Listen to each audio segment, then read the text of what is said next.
রাষ্ট্রকে বলবো, সরকারকে বলবো, আসলেই যদি দেশের কল্যাণ করতে চান, প্রতিটা সেক্টরে যদি আপনারা আসলে উন্নতি করতে চান, তাহলে মাদ্রাসা ছেলেদেরকে সুযোগ দিয়ে দেখেন, ইনশাআল্লাহ তারা এই রাষ্ট্রের আমূল সংস্কার করে তুলবে এবং এই বাংলাদেশ ও পৃথিবীর বুকে গর্বের সঙ্গে মাথা উঁচু করে দাঁড়াতে পারবে ইনশাআল্লাহ। আল্লাহ আমাদেরকে সেই সোনালী সুদিন দেখে যাওয়ার তৌফিক দান করুন। আর অধিকার যদি ভালোই ভালোই আপনারা না দেন, প্রয়োজন অধিকার কেড়ে নেবে, তবুও আল্লাহ তাআলা একদিন এই দেশের মধ্যেও সোনালী সুদিন আনবে ইনশাআল্লাহ।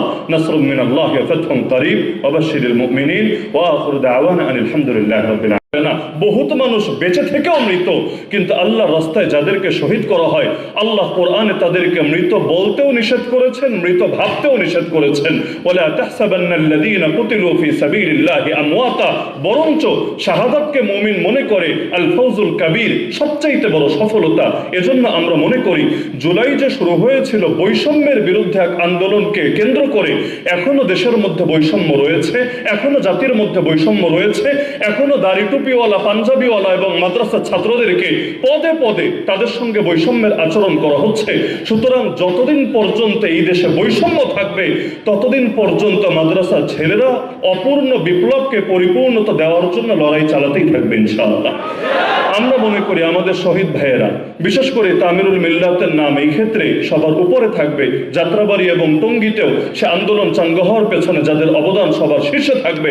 আমি মনে করি যে আমাদের ভাইয়েরা শহীদ হয়েছিল যেই লক্ষ্যকে সামনে রেখে, সেই লক্ষ্য এখনো পরিপূর্ণ হয় নাই, লড়াই এখনো বাকি আছে। এখনো পর্যন্ত যারা জীবিত আছে তারা সেই লড়াইকে সামনের দিকে এগিয়ে নিয়ে যাবে। যদিও এখন জুলাই বিপ্লব বলতেও অনেকে লজ্জাবোধ করে, অভ্যুত্থান বলে, কিন্তু আমি মনে করি জুলাই আসলেই বিপ্লব ছিল, কিন্তু বিপ্লবটা অপূর্ণ রয়েছে। আগামী দিনে আপনাদের হাত ধরেই পরিপূর্ণ হবে ইনশাআল্লাহ। শেষ করার আগে জাস্ট আমি একটা পয়েন্ট উল্লেখ করছি যে মাদ্রাসার ছেলেদের আন্দোলনকে স্বীকৃতি দেওয়া হোক বা না হোক, এই বাস্তবতা তো আমরা সকলের সামনেই আমাদের আছে। এই যে জুলাইয়ের 32 তারিখ অর্থাৎ 1 আগস্ট বাংলাদেশে জামায়াতে ইসলামী এবং ইসলামী ছাত্র শিবিরকে নিষিদ্ধ করা হয়েছিল শেখ হাসিনার বিশেষ ক্ষমতা বলে।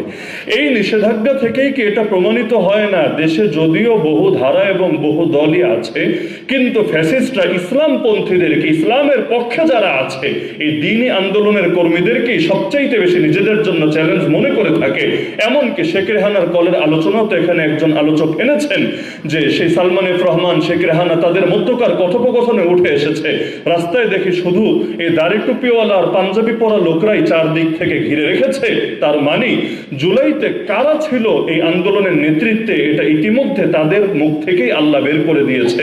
এমনকি এখন তো সেই হাওয়া পার্শ্ববর্তী রাষ্ট্রেও লেগেছে। তারাও বলে যে ভারতের মধ্যে যে আন্দোলন হয়েছে সেখানেও জামাত শিবিরের হাত আছে, তারাই সেখানে পর্যন্ত সেই আন্দোলনকে ছড়িয়ে দিয়েছে। তো যাই হোক, আল্লাহ বাতিলের মুখ থেকেও মাঝে মাঝে হক কথা বের করে। তা আমরা মনে করি যে মাদ্রাসার ছেলেদের লড়াই এখনো পর্যন্ত জারি আছে। যতদিন পর্যন্ত বিপ্লব পরিপূর্ণ না হবে, সম্পূর্ণ বৈষম্য দূর না হবে, ততদিন পর্যন্ত এই লড়াই চলতেই থাকবে। আর আমার সর্বশেষ পয়েন্ট হলো, বাংলাদেশের মধ্যে কোনো শ্রেণীকে যদি সবচাইতে সুশৃঙ্খল বলতে হয়, সভ্য বলতে হয়, নিয়মানুবর্তী বলতে হয়, এই মাদ্রাসা ছেলেদেরকেই বলতে হবে। সুতরাং রাষ্ট্রকে বলবো, সরকারকে বলবো, আসলেই যদি দেশের কল্যাণ করতে চান, প্রতিটা সেক্টরে যদি আপনারা আসলে উন্নতি করতে চান, তাহলে মাদ্রাসা ছেলেদেরকে সুযোগ দিয়ে দেখেন, ইনশাআল্লাহ তারা এই রাষ্ট্রের আমূল সংস্কার করে তুলবে এবং এই বাংলাদেশ ও পৃথিবীর বুকে গর্বের সঙ্গে মাথা উঁচু করে দাঁড়াতে পারবে ইনশাআল্লাহ। আল্লাহ আমাদেরকে সেই সোনালী সুদিন দেখে যাওয়ার তৌফিক দান করুন।